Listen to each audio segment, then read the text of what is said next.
Hello viewers, welcome to Preethi's channel. ఈరోజు మనం చూసిన టాపిక్ పేరు ఏంటంటే, లేదండి ఇప్పుడు నేను చెప్పను, దానికి ముందు మనం ఒక సినారియో ఆలోచిద్దాం. ఏంటంటే, మీరు ఒక ప్లేస్కి ప్రయాణించేటప్పుడు ఎలా ప్రయాణిస్తారు? కార్లోనో, బస్సులోనో, ట్రైన్లోనో? అదే కదా. ఒకవేళ మీరు కార్లో ప్రయాణిస్తున్నప్పుడు ఫ్యూయల్ మధ్యలో ఆగిపోతే ఏం చేస్తారండి? పక్కనున్న పెట్రోల్ బంక్కి వెళ్ళిపోయి మనం ఫ్యూయల్ పోపించుకొని అలా మన ప్రయాణాన్ని సాగిస్తాం కదా. అదే ఒకవేళ మనం ప్లేన్లో ప్రయాణించేటప్పుడు మధ్యలో ఫ్యూయల్ ఆగిపోతే ఏం చేస్తాం? అదే ఒక సంఘటన ఒక ప్లేన్కి జరిగిందండి. అది ఏమైందో ఏంటో అని మనం ఫాస్ట్గా వీడియోలో చూసేద్దాం. Come on, jump in to it. అవునా, మరి ఏమైంది ఆ ఫ్లైట్కి? అదే ఇప్పుడు మనం వీడియోలో చూద్దాం. ఈ సంఘటన జరిగింది జూలై 23, 1983. ఇది డీటెయిల్గా తెలుసుకోవాలనుకుంటే మనం ఒకరోజు వెనక్కి వెళ్ళాల్సిందే. అదే జూలై 22, 1983. మన ఫ్లైట్ పేరు ఎయిర్ కెనడా ఫ్లైట్ 143. అది ఆ రోజు టొరంటో నుండి ఎడ్మంటన్కు ట్రావెల్ చేసింది. ఎందుకంటే మెయింటెనెన్స్ చెకప్ కోసం. బికాస్ నెక్స్ట్ డే నుంచి అది రెగ్యులర్ ప్యాసింజర్ ఫ్లైట్గా మారబోతుంది కాబట్టి. ఇప్పుడు చెకప్ కూడా సక్సెస్ఫుల్గా ముగిసింది. మన ఫ్లైట్ నెక్స్ట్ డే మార్నింగ్ ఎడ్మంటన్ నుండి మాంట్రియల్కి తిరిగి వెళ్ళిపోయింది. ఇక్కడ నుంచి మన కథ స్టార్ట్ అయింది. ఆ కాలంలో న్యూ మోడల్ అయిన Boeing 767 type flight air Canada 143. So మన ఫ్లైట్ ఇక్కడ మాంట్రియల్ నుండి ఎడ్మంటన్కు వెళ్ళడానికి రెడీ అవుతుంది. మన ఫ్లైట్లో ఫ్యూల్ ఫిల్ చేశారు. పైలట్ అండ్ ఫస్ట్ ఆఫీసర్ వీళ్ళతో పాటు 61 ప్యాసింజర్స్ కూడా ఫ్లైట్ లోపలికి వచ్చేసారు. సో ఇప్పుడు మన ఫ్లైట్ తన ప్రయాణాన్ని ఆకాశంలోకి మాంట్రియల్ నుండి ఎడ్మంటన్కు జర్నీ స్టార్ట్ చేసింది. ఇప్పుడు మన ఫ్లైట్ ఎయిర్ 3 రెడ్ లేక్ పైన 4100 ఫీట్లో ప్రయాణిస్తుంది. ఇది ఎగ్జాక్ట్లీ సగం దూరం అండి ఎడ్మంటన్కి రీచ్ అవడానికి. ఇక్కడే ఒక ట్విస్ట్ ఎదురైంది. ఏంటంటే కాక్పిట్లో ఉన్న పైలట్స్కి ఒక వార్నింగ్ సౌండ్ వచ్చింది. పైలట్స్ ఇమీడియట్గా రెస్పాండ్ అయ్యారు. అండ్ ఈ సౌండ్ ఎక్కడ నుండి వస్తుంది అని చెప్పేసి వాళ్ళు చెక్ చేస్తున్నప్పుడు లెఫ్ట్ ఇంజన్ నుంచి అలారం సౌండ్ వస్తుందని వాళ్ళకి తెలిసింది. అయినా కానీ వాళ్ళకి అర్థం కాలేదు దీన్ని ఎలాగ హ్యాండిల్ చేయాలని. కానీ వాళ్ళు అనుకున్నారు మైట్ బి ఇది ఫ్యూయల్ ప్రెషర్ నుండి ఈ అలారం సౌండ్ వస్తుంది. అయినా ఈ ఫ్యూయల్ నుంచి వచ్చే ప్రాబ్లమ్ని మనం కంట్రోల్ చేయగలని చెప్పేసి ఈ అలారం సౌండ్ని వాళ్ళు టర్న్ ఆఫ్ చేశారు. కానీ ఇంకొన్ని నిమిషాల తర్వాత వాళ్ళకి ఇంకో అలారం సౌండ్ వినిపిస్తుంది. అదేంటి, ఇప్పుడే కదా మనం సౌండ్ ఆఫ్ చేసింది, మళ్ళీ ఎక్కడి నుంచి సౌండ్ వస్తుందని వాళ్ళు చెక్ చేశారు. చెక్ చేసిన తర్వాత వాళ్ళు చూసారు అది లెఫ్ట్ సైడ్ కాదు రైట్ సైడ్ నుంచి ఆ అలారం సౌండ్ వస్తుందని వాళ్ళకి అర్థమైంది. ఆ warning sound right side engine నుంచి వస్తుందని వాళ్ళకి తెలిసిన తర్వాత పైలట్స్కి అర్థమైంది ఫ్లైట్లో ఏదో ప్రాబ్లం స్టార్ట్ అవబోతుందని.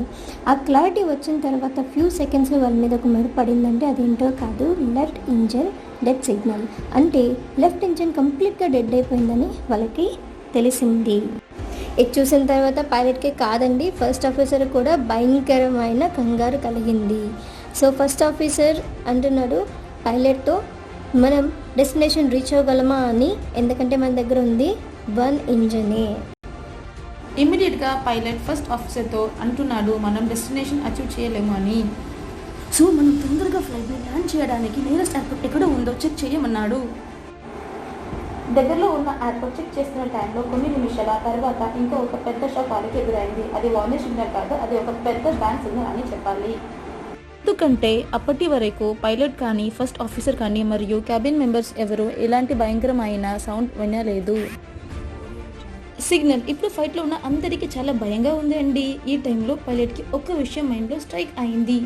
ఆ విషయం ఏంటంటే ఈ ప్లేన్ కొత్త మోడల్ అండి, బోయింగ్ 767 టైప్ ఫ్లైట్. దీనికి ముందున్న ఫ్లైట్ అన్ని బార్బేరియన్ ఇంపీరియల్ యూనిట్స్ ద్వారా ఫ్యూయల్ ఫిల్ చేసేవారు. అంటే ఇప్పుడు ఈ కొత్త మోడల్ ఉన్న ఫ్లైట్ బోయింగ్ 761 ప్లేన్లో కొత్తగా ఇంట్రడ్యూస్ చేసిన మెజర్మెంట్ ఏంటంటే గ్లోరియస్ మెట్రిక్ సిస్టమ్. ఈ ద్వారా ఈ ఫ్యూయల్ని వీళ్ళు ఫిల్ చేసి ఉంటారు. ఈ 2 మెజర్మెంట్స్ ద్వారా ఫ్యూయల్ ఫిల్ చేసే వాళ్ళు బాగా కన్ఫ్యూజన్ అయిపోయారు. ఈ టైంలో వాళ్ళకి ఇన్స్ట్రక్షన్ చేసిన ప్రకారం 22,300 kg ఫ్యూయల్ని వాళ్ళు ఫిల్ చేయాలి. కానీ బాగా కన్ఫ్యూజన్లో ఓల్డ్ మెథడ్ యూజ్ చేసి 22,300 pounds ఆఫ్ ఫ్యూయల్ని వాళ్ళు ఫిల్ చేశారు. ఏంటా బాబు పౌండ్స్కి కేజీకి తేడా ఏంటి అనుకుంటున్నారా? ఇక్కడే అండి బాగా తేడా కొట్టింది, చూస్తారా? ఏంట్రా బాబు కేజీకి పౌండ్కి తేడా ఏంటని మీరు అనుకుంటున్నారా? అవునండి, ఇక్కడే బాగా తేడా కొట్టింది. నేను చూపిస్తానండి. 1 pound ఈక్వల్ టు ½ kg. మరి వాళ్ళు ఇంకెంత ఫిల్ చేసి ఉంటారు? ఎగ్జాక్ట్లీ 11,150 kilograms మాత్రమే ఫ్యూయల్ వాళ్ళు ఫిల్ చేశారు. సో ఇప్పుడు మన ఫ్యూయల్ ఎంత ఉందని ఓన్లీ హాఫే పోవడానికి మాత్రమే ఫ్యూయల్ ఉంది. అదే సేమ్ థింగ్ పైలట్ కూడా గెస్ చేశాడు. అరే ఏంట్రా ఇది, మధ్యలో వీళ్ళు ఫ్యూయల్ లేదు హాఫ్ అని చెప్పి ఇలా గెస్ట్ చేసుకుంటున్నారు, స్టార్టింగ్లో వాళ్ళకి తెలీదా అని మీకు డౌట్ రావచ్చు కదా. ఇక్కడ ఒక ట్విస్ట్ ఉందండి, అదేంటో కాదు. నార్మల్గా ఈ బోయింగ్ 767 ఫ్లైట్ నడిపించే పైలట్స్ అందరికీ తెలుసు ఫ్యూయల్ గ్యాస్ వర్క్ అవుదని. దానిన్న పక్కన సిస్టంలో చూసి ఫ్యూయల్ ఫుల్గా ఉంటే ఫ్లైట్ని స్టార్ట్ చేసి తీసుకెళ్ళిపోతారు. అదేవిధంగా ఈ పైలట్ కూడా చేశాడండి. పక్కన సిస్టమ్ని చూశాడు, దాని ప్యాడ్లకు ఏంటంటే ఆ సిస్టమ్ కూడా ఫ్యూయల్ సఫిషియెంట్ చూపించింది, అందుకని ఈ ఫ్లైట్ని స్టార్ట్ చేశారు. ఏది ఏమైనా ఇన్ని పాత విషయాలు పైలట్కు స్ట్రైక్ అయినా ఈవెన్ ఫ్లాష్ బ్యాక్ ముందుకి వచ్చినా అది యూస్ లేదు. ఎందుకు అంటే ఇక్కడ అన్ని ఫ్రాక్షన్ ఆఫ్ సెకండ్లో జరిగిపోతున్నాయి. పైలట్ ఇది ఆలోచిస్తున్న టైంలో ఇంకో వార్నింగ్ సిగ్నల్ వాళ్ళకి వినిపిస్తుంది. అది ఏంటో కాదు, మీది ఉన్న రైట్ ఇంజిన్ కూడా కంప్లీట్గా ఫెయిల్యూర్ అయింది, అంటే కంప్లీట్గా డెడ్ అయింది. ఇంకో దారి లేదు, ఫ్లైట్ని ఇమ్మీడియట్గా ల్యాండింగ్ చేయాలి. ఒక్కసారిగా ఫస్ట్ ఆఫీసర్ క్యాబిన్ మెంబర్స్ అందరూ పైలట్ ఫేస్ని చూస్తున్నారు. పైలట్ దానికి నన్ను చూస్తే ఏమొస్తుంది, తొందరగా ఆ మాన్యువల్లో ఫ్లైట్ని ల్యాండ్ చేయడానికి ఏదైనా ఇన్స్ట్రక్షన్ ఉన్నా ఏమో అని చూడమన్నారు. మాన్యువర్ అంటే ఏదో కాదు అండి, క్రిటికల్ టైంలో ఫ్లైట్ని ఎలాగా ల్యాండింగ్ చేయాలో దాంట్లో ఇన్స్ట్రక్షన్ ఉన్న బుక్. కానీ ఆ బుక్లో ఇలాంటి ప్యానిక్ క్రియేట్ చేసిన సిచ్యువేషన్ లేనే లేదు.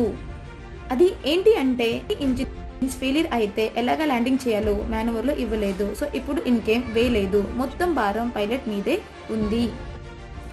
అయినా కానీ దీంట్లో 2 మంచి విషయాలు ఉన్నాయండి. అదేంటంటే మన pilot Robert Pearson glider plane నడపడంలో చాలా ఎక్స్పర్ట్ అండి.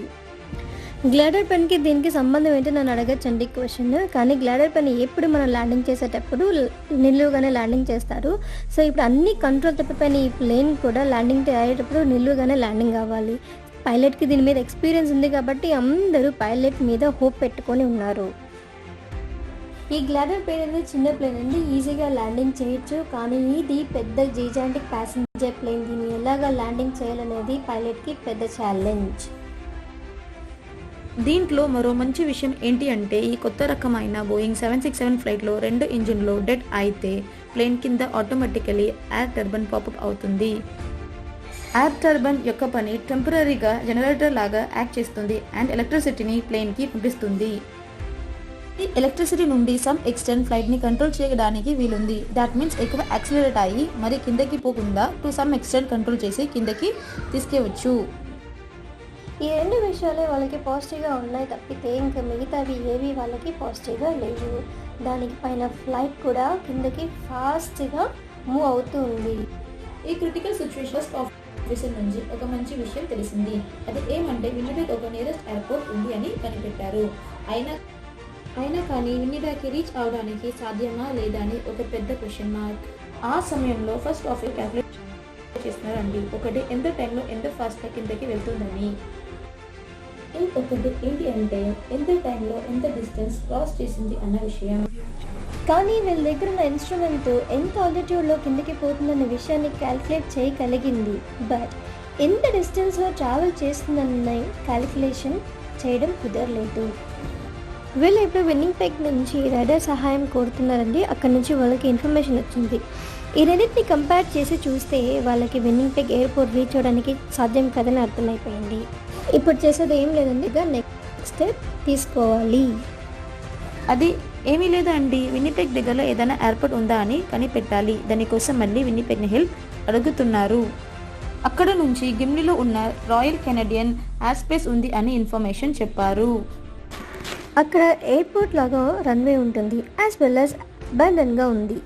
సో ఇక్కడ ల్యాండ్ అవడానికి ఎలాంటి ప్రాబ్లం ఉండదని విన్పెగ్ నుంచి ఇన్ఫర్మేషన్ వచ్చింది. సో ఈ న్యూస్ చాలా బాధపడుతున్న క్రూ మెంబర్స్కు ఒక మాదిరిగా ఆదరణగా ఉంది. ఎంతగా ఆదరణగా ఉన్నా ఇంత ఫాస్ట్గా వెళ్ళే ఈ ప్లేన్ని ఎలాగ ల్యాండింగ్ చేస్తామో అని ఒక పెద్ద క్వశ్చన్ మార్క్ వాళ్ళ ఉండిపోయింది. ఇక్కడ 400 కిలోమీటర్స్ ఈ గ్లిడర్ ప్లేన్ని కంట్రోల్ చేయడానికి కేపబిలిటీ ఈ పైలట్కే ఉంది. కానీ అంతకంటే వేగంగా ప్రయాణించే ఈ ప్లేన్ని ఆ 400 కిలోమీటర్స్ పర్ అవర్ తగ్గిస్తే కానీ దీన్ని ల్యాండింగ్ చేసే పాసిబిలిటీ కాదు. దానికోసం పైలట్ స్పీడ్ డిక్రీజ్ చేయడానికి ట్రై చేస్తున్నారు. ఇక్కడ ఒక చిన్న ట్విస్ట్ ఉందండి, అదేంటో కాదు. ఒకవేళ పైలట్ స్పీడ్ డిక్రీజ్ చేయాలనుకుంటే ఆ స్పీడ్కి తగ్గిన ఎలక్ట్రిసిటీ కింద నుండి మనకు పాపర్ టర్బైన్ వస్తుంది కదా, అది కూడా స్లోగా రన్ అవుతుందండి. ఒకవేళ స్లోగా రన్ అయితే అక్కడ నుంచి ఎలక్ట్రిసిటీ అందుబాటులో రాదు. దెన్ మోర్ ఓవర్ పైలట్కి దీన్ని స్పీడ్ కంట్రోల్ చేయడానికి తన హ్యాండ్లోంచి వెళ్ళిపోతుంది. దాట్ విల్ బీ ఆ డబుల్ దాన్ ద స్పీడ్ అవుతుందని చెప్పచ్చు. పైలట్కి స్పీడ్ సుత్తమా కంట్రోల్ చేయడానికి కుదరదండి. ఒకవేళ ఈ సీన్ ఎదురైందంటే అనుకున్న దానికన్నా ఫాస్ట్గా అది ల్యాండ్ అవుతుంది. దానికంటే పైన స్పీడ్ ఇంక్రీజ్ అవుతుందండి. దీనికన్నా ఒక మాస్టర్ ట్విస్ట్ ఏంటంటే ల్యాండింగ్ అవుతున్న ఈ అబాండన్ ఎయిర్పోర్ట్ అసలు అబాండన్ ఎయిర్పోర్టే కానే కాదండి. చాలా కాలం క్రిందట దాని ఒక రేస్ ట్రాక్గా మార్చేశారు. దానికి పైన ఇంకో పెద్ద ట్విస్ట్ ఏంటో తెలుసా అండి, వింటే షాక్ అయిపోతారు. ఈ రేస్ ట్రాక్లో ఇప్పుడు వాళ్ళు ల్యాండ్ అయ్యి ఈ టైంలో ఒక పెద్ద రేస్ నడుస్తుందండి. ఈ రేస్ చూడడానికి చాలామంది గుంపులు కూడా రండి. దీనికి పైన ఇంకోటి ఏంటో తెలుసా, ఈ రేస్ జరిగే ట్రాక్లో మధ్యలో ఒక స్టేజ్ వేశారండి. ఇప్పుడు ఏలో రేస్ ట్రాక్గా మారిందని, రేస్ నడుస్తుందని ఈ విషయాలు పైలట్కి తెలీదు, క్యాబిన్ మెంబర్స్కి తెలీదు. అండ్ ఈవెన్ ఈ ప్లేన్ వెళ్ళమని చెప్పిన వినిపెగ్ ఎయిర్ ట్రాఫిక్ కంట్రోల్ యూనిట్ కూడా తెలియదండి. ఇప్పటిదాకా ట్విస్ట్ కదా, దీనికి పెద్ద ట్విస్ట్ ఇప్పుడుంది చూడండి. సౌండ్ లేకుండా ఈ ఫ్లైట్ కిందకి ల్యాండ్ అవుతుంది. ఎందుకంటే ఆ ఫ్లైట్లో ఉన్న అన్ని ఇంజిన్ డెడ్ అయిపోయాయి. దీనికి ఆపోజిట్గా ఈ చేరిన ప్రజలు అందరూ చాలా సంతోషంతో ఉత్కంఠంతో ఆ రేస్ నడుస్తుంది. సౌండ్ లేకుండా కిందకి ల్యాండ్ అవుతున్న ఈ ప్లేన్ బట్టి అవేర్నెస్ అక్కడ ఉన్న ప్రజలకి తెలీదు. ఈ సిచ్యువేషన్లో మన ఫ్లైట్ ల్యాండ్ అవుతుందా లేదా బ్లాస్ట్ అవుతుందా అన్నది ఒక పెద్ద ఛాలెంజ్. దానికి పైన ఈ ప్లేన్ ల్యాండ్ అవ్వాలంటే ఈ ప్లేన్లో ఉన్న ల్యాండింగ్ గేర్ అంటే ల్యాండింగ్ వీల్స్ కిందకి రావాలి. కానీ దానికి సరిపడా ఎలక్ట్రిసిటీ లేదు. వాళ్ళ లక్ ఏంటి అంటే ఈ ప్లేన్ చాలా ఫాస్ట్గా కిందకి వస్తుంది కదా, so due to gravity trap వల్ల ఆ వీల్స్ ఆటోమేటికలీ కిందకి వచ్చేసాయి. ఇందులో ఇంకో ట్విస్ట్ ఏంటి అంటే ముందున్న wheels that's near the nose కిందకి వచ్చినా కూడా లాక్ అవ్వలేదు. సో ఈ ప్లేన్ ల్యాండ్ అవ్వడానికి పాసిబిలిటీస్ చాలా తక్కువ. ఇక్కడ నుంచే టిక్ మూమెంట్ స్టార్ట్ అయిందండి. ఏంటో కాదది, కింద నుంచి ప్రజలందరూ చాలా ఉత్కంఠంతో రేస్ చూస్తున్నారు. పైనుంచి ఫ్లైట్ కిందకి ల్యాండ్ అవుతుంది. ఆ టైంలో అండి ప్రజలకు పైన ఒక పెద్ద షాడో వస్తుంది. ఏంట్రా బాబు ఇంత పెద్ద షాడో మా మీదకి వస్తుందని ఒక చిన్నగా తల పైకెత్తి చూశారు. అలా తల పైకెత్తి చూసినప్పుడు ఒక పెద్ద ఫ్లైట్ అండి ల్యాండ్ అవడానికి కిందకు వస్తుంది. ఏంట్రా బాబు తల మీదకి ఒక పెద్ద ఫ్లైట్ ల్యాండ్ అవుతుందని చెప్పి ఒక్కొక్కరు పరిగెత్తడం స్టార్ట్ చేస్తారు. దానికి మధ్యలో ఆ ఫ్లైట్ నేరుగా ఒక పర్సన్ కార్ రేస్ చేస్తున్నాడు. సడన్గా ఒక పెద్ద షాడో తన తల మీదకి వచ్చింది. అలా తల పైకెత్తి చూసి షాక్ అయ్యాడు. ఏంట్రా బాబు ఇప్పుడు ఫ్లైట్ని రైస్లోకి ఎవరు అలో చేశారని చెప్పి భయంతో ఫాస్ట్గా డ్రైవింగ్ చేస్తున్నాడు. ఆ ఫ్లైట్ తన వెనక ఫాలో చేస్తుంది. ఇప్పుడు ఫ్లైట్ కరెక్ట్గా ల్యాండ్ అవుతుంది. కానీ ఫ్రంట్ వీల్ లాక్ అవ్వలేదు కదా, అందుకని అది గీసుకుంటూ పోతుంది. ఆ వీల్ బ్రేక్ అవి సరిగ్గా లాక్ కాలేదు కాబట్టి అది వాళ్ళకి అడ్వాంటేజ్ అయ్యింది. ఎందుకంటే అది గీసుకుంటూ పోతుంది కదా, దాంట్లో ఉన్న స్పీడ్ డిక్రీజ్ అవుతూ దానికి తోడు పైలట్ కూడా కంప్లీట్ బ్రేక్ని కంప్లీట్గా అప్లై చేశాడు. సో దాని ద్వారా వెనక ఉన్న వీల్స్కి కంప్లీట్గా బ్రేక్ పడింది. ఈ ఫ్రిక్షన్ అండ్ బ్రేక్ స్పీడ్ రెండు చేరి కంప్లీట్గా ఫ్లైట్ స్పీడ్ రెడ్యూస్ చేసింది. కరెక్ట్గా ఎగ్జాక్ట్గా ఆ స్టేజ్ వేశారు కదా, సెంటర్లో దాని 100 మీటర్స్ బిఫోర్ స్టాప్ అయింది. ఆ టైంలో ఆ రేస్ చూడటానికి వచ్చిన ఆడియన్స్ అందరూ థ్యాంక్ గాడ్ మన తల మీద ల్యాండ్ అవ్వలేదని చూస్తున్నారు.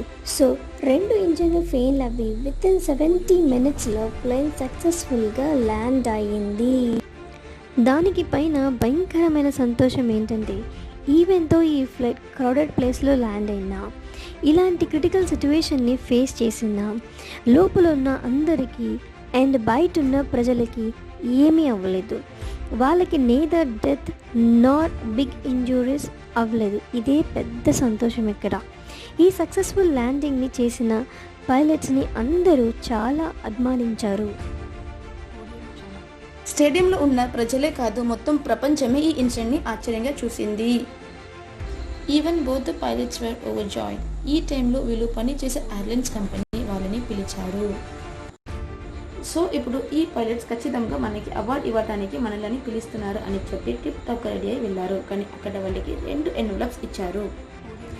ఏంట్రా ఈ ఎన్వలప్, దీంట్లో డబ్బులు ఏమైనా ఉన్నాయేమో అని ఓపెన్ చేసి చూశారు. చూసిన తర్వాత దాంట్లో పైలట్కు డిమోషన్ అండ్ ఫస్ట్ ఆఫీసర్కు సస్పెన్స్ లెటర్ ఉంది. ఇది చూడగానే ఇది ఏంటి, మనం ఇంతలాగా కష్టపడి ఒకరికి కూడా ఇంజర్ అవ్వకుండా ల్యాండింగ్ చేశాము, దానికి మీరు ఇలా చేస్తారని ఎయిర్లైన్స్ కంపెనీ మీద కోర్టులో కేసు పెట్టారు. కోర్టు వాళ్ళకి తీర్పు ఫేవర్గా ఇచ్చింది, ఎందుకంటే సేఫ్గా ల్యాండింగ్ చేసినందుకు. నాట్ ఓన్లీ దాట్, వాళ్ళు వాళ్ళ జాబ్ కంటిన్యూ చేయొచ్చు అని ఆర్డర్ ఇచ్చారు. దానికి పైన ఏ పైలట్స్కి దొరకని ఒక విశేషమైన diploma for outstanding airmanship award వాళ్ళకి దక్కింది. అది సరే, ఈ స్టోరీలో ఉన్న మన ప్లేన్ ఏమైంది అని మీరు అడగొచ్చు. అది కూడా ఈ ఇన్సిడెంట్ తర్వాత రికవర్ అయ్యి 25 ఇయర్స్ సర్వీస్ చేసి రీసెంట్గా 2008లో రిటైర్ అయింది. ఇలాగా ఈ స్టోరీ సంతోషంగా ముగిసింది. ఈ వీడియో మీకు నచ్చినట్లయితే లైక్ చేయండి, షేర్ చేయండి, సబ్స్క్రైబ్ చేయండి అండ్ బెల్ ఐకాన్ మర్చిపోకుండా ప్రెస్ చేయండి మీకు నోటిఫికేషన్ కోసం. Thanks for watching Preethi spot.